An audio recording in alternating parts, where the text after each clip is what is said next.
dasar anugerah Krismawati dengan NIM 21450-121. Dan saya kali ini akan menjelaskan secara singkat apa itu jual beli tanah. Yang pertama, jual beli secara umum. Menurut hukum perdata, jual beli adalah salah satu macam perjanjian atau perikatan yang termuat dalam buku 3 KUH Perdata tentang perikatan. Dalam hal jual beli tanah dari pasal 1457 itu berbunyi demikian. Jual beli adalah suatu persetujuan dengan mana pihak yang satu mengikat dirinya untuk menyerahkan suatu kebendaan dan pihak lainnya membayar harga yang telah dijanjikan. Berdasarkan pengertian dalam pasal 1457 Kitab Undang-Undang Hukum Perdata, jual beli termasuk suatu perjanjian. Adapun syarat sahnya perjanjian sesuai pada pasal 1320 Kitab Undang-Undang Hukum Perdata adalah adanya kesepakatan yang mengikat dirinya, adanya kecakapan untuk membuat suatu perikatan, adanya suatu hal tertentu, dan suatu sebab yang tepat. Jika syarat mengenai kesepakatan dan kecakapan, yaitu secara subjektif tidak dipenuhi, maka suatu perjanjian dapat dibatalkan, dan di mana perjanjian tetap ada sampai adanya keputusan daerah. Sedangkan jika syarat mengenai suatu hal tertentu dan suatu sebab yang syarat objektif tidak dipenuhi, maka suatu perjanjian batal demi hukum atau sejak awal tidak pernah dianggapnya ada perjanjian tersebut. Kemudian selanjutnya yang kedua, pengertian jual beli tanah. Berdasarkan KUH Perdata pada pasal 1457, jual beli yang dianut di dalam hukum perdata itu bersifat perdata, yang artinya bahwa perjanjian jual beli baru meletakkan hak dan kewajiban timbal balik antara dua belah pihak, atau dengan perkataan lain, jual beli yang dianut hukum perdata belum menggunakan hak milik. Adapun hak milik baru berpindahnya dilakukan penyerahan atau leverage. Dalam pasal 1458, hal jual beli benda tidak bergerak, jual beli telah dianggap terjadi walaupun tanah tersebut belum diserahkan atau harganya belum dibayar. Untuk pemindahan hak itu masih diperlukan suatu perbuatan hukum lain berupa penyerahan yang caranya ditetapkan dengan suatu peraturan lain. Dari uraian yang telah saya sampaikan, jual beli tanah menurut hukum perdata terdiri dari dua bagian, yaitu perjanjian jual beli penyerahan haknya yang terpisah dengan yang lainnya, sehingga walaupun hal yang pertama sudah selesai dengan akta notaris, tapi belum keduanya dilakukan, maka status tersebut masih menjadi hak milik. Jual beli tanah dalam hukum adat dan UU PA mempunyai pengertian yang sama. Berdasarkan UU PA pasal 5, maka pengertian jual beli tanah, jual beli hak menurut UU PA tidak lain adalah pengertian jual beli menurut hukum adat. Jadi dalam jual beli ini diatur dalam hukum perdata, juga bisa diatur dalam hukum adat. Menurut hukum adat, jual beli tanah adalah suatu pemindahan hak atas tanah yang bersifat terang dan tunai.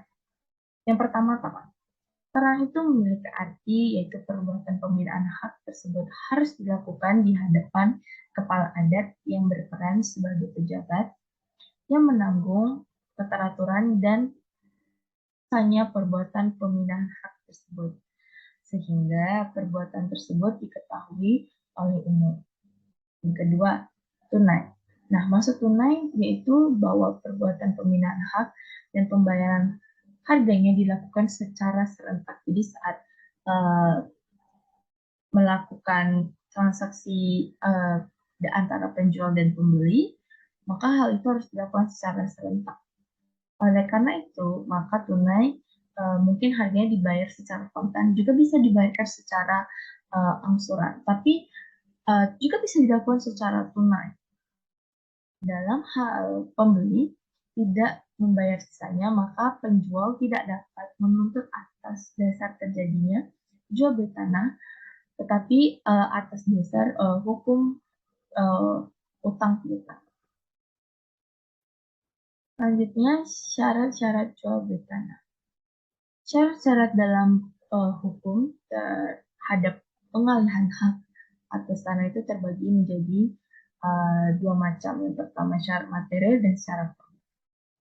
Pertama saya akan menjelaskan syarat material. Syarat material sangat menentukan akan sahnya jual beli tanah tersebut. Antara lain, yang pertama, penjual adalah orang yang berhak atas tanah yang akan dijualnya. Di sini di dalam bagian pertama ini akan dibagi juga menjadi beberapa bagian. Seorang penjual atau calon penjual itu harus jelas. Dia harus berhak, yaitu memiliki hak menjual tanah yang hendak dijual. Dalam hal tertentu, si pemegang sah dari hak atas tanah itu disebut sebagai pemilik. Dalam hal penjual yang sudah berkeluarga, maka suami istri harus hadir dan bertindak sebagai penjual. Seandainya suami atau istri tidak dapat hadir, maka harus dibuat secara bukti, secara tertulis, dan sahnya yang menyatakan bahwa suami istri tersebut menyetujui jual tanah. Jadi tidak bisa hanya salah satu, melainkan harus ada persetujuan dari kedua belah pihak. Jual beli tanah yang dilakukan tidak dapat mengakibatkan jual beli tersebut. Maksudnya jual beli tersebut dapat batal. Artinya sejak semula hukum awal ini perjanjian itu tidak pernah dianggap jual beli tersebut. Jika seseorang atau seseorang yang melakukan penjualan ini bukanlah yang memiliki hak atas tanah tersebut, bukan pemilik sahnya. Dalam hal demikian, kepentingan pembeli sangat dirugikan karena pembeli telah membayar harga, sedangkan hak atas tanahnya itu tidak pernah beralih padanya. Walaupun penjual masih menguasai tanah tersebut, namun sewaktu-waktu orang yang berhak atas tanah tersebut dapat menuntut melalui pengadilan. Dan yang kedua, pembeli adalah orang yang berhak untuk mempunyai hak atas tanah yang dibelinya. Hal ini bergantung pada subjek hukum dan objek hukum. Subjek hukum adalah status hukum orang yang akan membelinya, sedangkan objek hukum adalah hak apa yang ada pada tanah. Misalnya, menurut UU PA yang dapat mempunyai hak milik atas tanah hanya warga negara Indonesia atau WNI dan badan hukum yang ditetapkan oleh peraturan perundang-undangan. Apabila hal ini dilanggar, maka jual beli batal demi hukum dan jatuh kepada negara dengan ketentuan bahwa hak-hak pihak lain yang membebani tetap berlangsung serta semua pembayaran yang telah diterima oleh pemilik tidak dapat dituntut kembali. Yang ketiga, yang bersangkutan boleh diperjualbelikan atau tidak dalam sengketa. Jadi tanah yang dijual ini tidak boleh sedang dalam proses penjual-belian lainnya ataupun tanah tersebut dalam sengketa. Menurut UU PA, hak-hak atas tanah yang dapat dijadikan objek peralihan hak adalah yang pertama, hak milik, kedua, hak guna usaha, yang ketiga, hak guna bangunan, dan yang terakhir, hak pakai. Selanjutnya, syarat formil. Setelah semua persyaratan material yang tadi sudah saya sebutkan itu terpenuhi, maka dilakukan jual beli di hadapan PPAT. Dalam pelaksanaan jual beli yang dibuat oleh PPAT, hal-hal yang harus diperhatikan ada beberapa hal. Yang pertama, pembuat akta harus dihadiri oleh para pihak yang melakukan jual beli atau kuasa yang sah dari penjual dan pembeli, serta disaksikan oleh 2 orang saksi-saksi yang memenuhi syarat sebagai saksi. Yang kedua, akta dibuat dalam bentuk asli 2 lembar, yaitu lembar pertama sebanyak 1 rangkap disimpan oleh PPAT yang bersangkutan, dan lembar kedua sebanyak 1 rangkap disampaikan kepada kantor pertahanan untuk keperluan pendaftaran dan kepada para pihak yang berkepentingan dapat diberikan salinannya.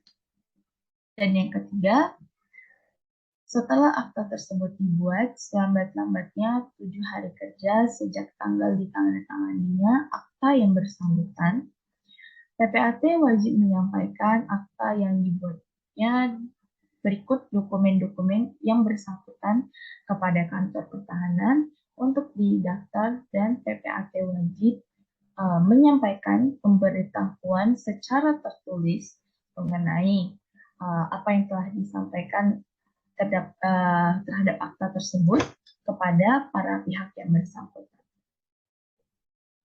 Selanjutnya, tata cara jual beli. Sebelum kita membeli sebidang tanah, kita tuh perlu memperhatikan secara hati-hati. Dikarenakan banyaknya terjadi hal-hal yang kurang menguntungkan di kemudian harinya, apalagi terutama seorang pembeli.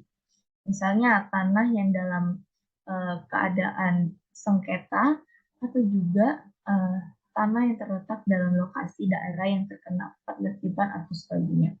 Hal ini sangat merugikan bagi seorang pembeli. Maka dari hal itu diperlukan hati-hati secara hati-hati dalam melakukan pembelian sebidang tanah. Ada 2 hal penting yang perlu diperhatikan dari jual beli tanah, yaitu penjual dan pembeli. Untuk penjual, terdapat beberapa hal yang perlu diperhatikan dalam melakukan jual beli tanah. Hal yang pertama dalam melakukan jual beli tanah adalah calon penjual harus berhak menjual tanah tersebut. Atau dengan kata lain, si penjual adalah pemegang hak yang sah dari hak atas tanah tersebut. Seperti yang telah disampaikan sebelumnya, bahwa penjual tanah itu adalah pemilik sah dari tanah tersebut, ia berhak atas tanah tersebut. Dan apabila pemegang hak pemegang haknya yang satu, maka ia berhak menjual sendiri tanah tersebut jika pemegang hak tersebut hanya satu. Namun, jika pemegang hak atas tanah tersebut terdiri dari 2 orang atau bahkan lebih dari 2 orang yang bukan bersifat individu atau sendiri atas kepemilikan tanah tersebut, maka yang berhak menjual tanah tersebut adalah semua pemegang hak itu secara bersama-sama. Jadi tidak boleh dilakukan hanya seorang diri saja yang bertindak sebagai seorang penjual dalam melakukan jual beli tanah. Dan dimana jika hal itu terjadi, jika hanya individu itu atau seorang diri melakukan penjualan atas tanah tersebut, maka hal ini akan dianggap batal demi hukum. Yang dimana artinya hukum menganggap tidak pernah adanya terjadi jual beli tanah tersebut. Dalam hal demikian, maka kepentingan pembeli sangat dirugikan jika hal ini terjadi, karena pemilikannya bukan cuma satu saja. Jika hal ini benar-benar terjadi, maka pembeli akan sangat dirugikan. Hal yang kedua adalah apakah penjual berwenang untuk menjual. Mungkin terjadi bahwa seorang berhak atas suatu hak atas tanah, tetapi orang itu tidak berwenang menjual kalau tidak dipenuhi syarat tertentu. Misalnya, sebagai contoh, tanah tersebut milik anak di bawah umur atau milik seseorang yang berada di bawah kemampuan. Jika suatu jual beli tanah dilakukan, tetapi ternyata yang menjual tidak berwenang menjual atau si pembeli tidak berwenang untuk membeli, walaupun di penjual adalah orang yang berhak atas tanah tersebut atau pembeli yang berhak atas untuk melakukan pembelian, maka akibatnya jual beli itu dibatalkan oleh pihak-pihak yang berkepentingan. Di mana juga sebenarnya kantor pendaftaran tanah akan menolak pendaftaran jual beli. Hal yang ketiga yang perlu diperhatikan adalah apakah penjual boleh menjual tanah yang dijadikan objek jual beli. Seseorang mungkin berhak menjual sebidang tanah, juga orang tersebut berwenang melakukan penjualan, tetapi dia tidak atau belum boleh menjual tanah tersebut. Seperti yang telah disampaikan sebelumnya, dan masih ada pengampuan atau belum cukup umurnya. Ataupun juga ada sebagai contoh seorang yang memiliki tanah hak barat atau tanah bekas hak Indonesia yang belum pernah didaftarkan atau hak milik menurut UU PA belum terdaftar pada kantor pertahanan atau sertifikat hilang, maka orang tersebut belum boleh menjual tanah. Yang pertama yang harus lakukan ialah mengurus dan memperoleh sertifikat terlebih dahulu jika ingin melakukan jual beli tanah. Hal yang keempat adalah apakah penjual atau pembeli bertindak sendiri atau sebagai kuasa penjual atau pembeli mungkin bertindak sendiri atau selaku kuasa. Baik penjual atau pembeli bertindak sendiri maupun melalui kuasa, identitasnya itu harus jelas. Jika penjual atau pembeli adalah manusia, maka identitas itu adalah nama, umur, ini adalah tanggal lahir, kewarganegaraan, pekerjaan, tempat tinggal, semua itu dapat dibaca dalam kartu tanda penduduk atau KTP. Dan apabila penjual atau pembeli adalah badan hukum, maka identitasnya adalah nama, badan hukumnya, kedudukan badan hukum tersebut, pengurus-pengurus, semua itu dapat diketahui, anggaran dasar, peraturan perundang-undangan pembentukannya. Dalam hal jual beli bertindak melalui kuasa, maka surat kuasa harus khusus itu untuk menjualnya harus sudah ada. Kuasa umum yang menurut lazimnya hanya untuk melakukan pengurusan tidak berlakunya untuk menjual. Kuasa itu harus tegas untuk menjual tanah yang akan dijual itu. Persiapan yang dilakukan dalam jual beli tanah, kita harus melakukan persiapan apa saja persiapan-persiapan yang dapat dilakukan. Yang pertama, melakukan penelitian terhadap surat-surat yang bersangkutan. Itu surat mengenai surat tanah yang akan menjadi objek jual beli. Yang kedua, melakukan kesepakatan tentang tanah dan harga. Yang ketiga, melakukan pemindahan atas hak tanah dengan akta jual beli dilakukan di hadapan PPAT. Yang keempat, melakukan pendaftaran hak untuk memperoleh sertifikat dan pejabat yang berwenang. Tata cara dalam pelaksanaan menurut UU PA dengan peraturan pelaksanaannya secara sederhana dapat diuraikan ada beberapa bagian. Yang pertama, calon pembeli dan calon penjual sepakat untuk melakukan jual beli. Itu menentukan sendiri segala sesuatunya tentang tanahnya ataupun tentang harganya. Calon pembeli dan penjual datang sendiri atau mewajibkan kepada orang lain dengan surat kuasa menghadap kepada pejabat pembuat akta tanah atau PPAT, terdapat kepala kecamatan, notaris, atau lainnya diangkat oleh pemerintah.